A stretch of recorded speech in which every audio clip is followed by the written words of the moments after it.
Sindh round up में भलीकार आऊं आहियां रोशनी महमूद। नाज़िन सभ खां पहिरीं ख़बर मां ताईं पहुचाईंदासीं छठो खां, जिते शफ़क़त शिराज़ी समेत 10 ॼणनि ख़िलाफ़ केस दाख़िल करण जो हुकुम ॾिनो वियो आहे। उन जा वधीक तफ़सील मालूम कंदासीं। असां लाइन ते मौजूदु आहे ठठो खां KTN न्यूज़ जो रिपोर्टर महबूब बिरोही। जी महबूब, वधीक कहिड़ा तफ़सील आहिनि?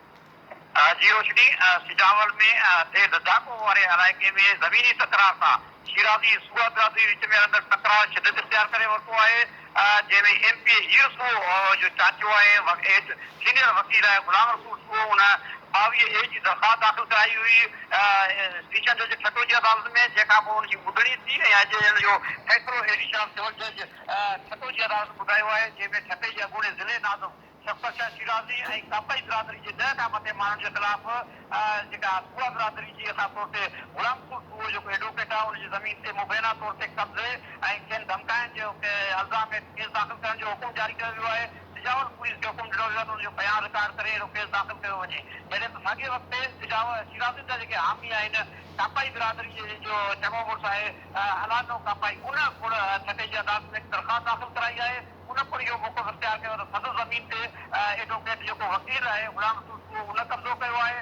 जंहिं करे उनजे ख़िलाफ़ केस दाख़िल कयो वञे। उन जेतोणीकि उनजी ॿुधणी जेका आहे 29 जेका जुलाई ते मुक़ररु कई वई आहे, उन ते ॿुधणी खां पोइ फ़ैसिलो अचिणो आहे। पर अॼु अहम फ़ैसिलो ॿुधायो आहे अदालत अॻूणे ज़िले नाज़िम शफ़क़त शाह शिराज़ी ऐं कापाई बिरादरी जे 10 माण्हुनि जे ख़िलाफ़ केस दाख़िल करण जो बाज़ाब्ता तौर ते हुकुम जारी कयो वियो आहे।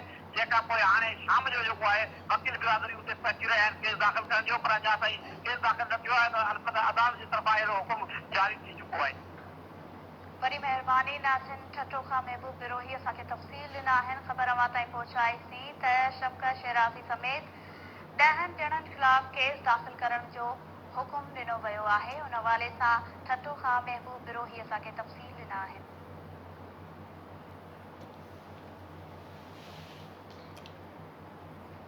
ॿी ख़बर शामिल कंदा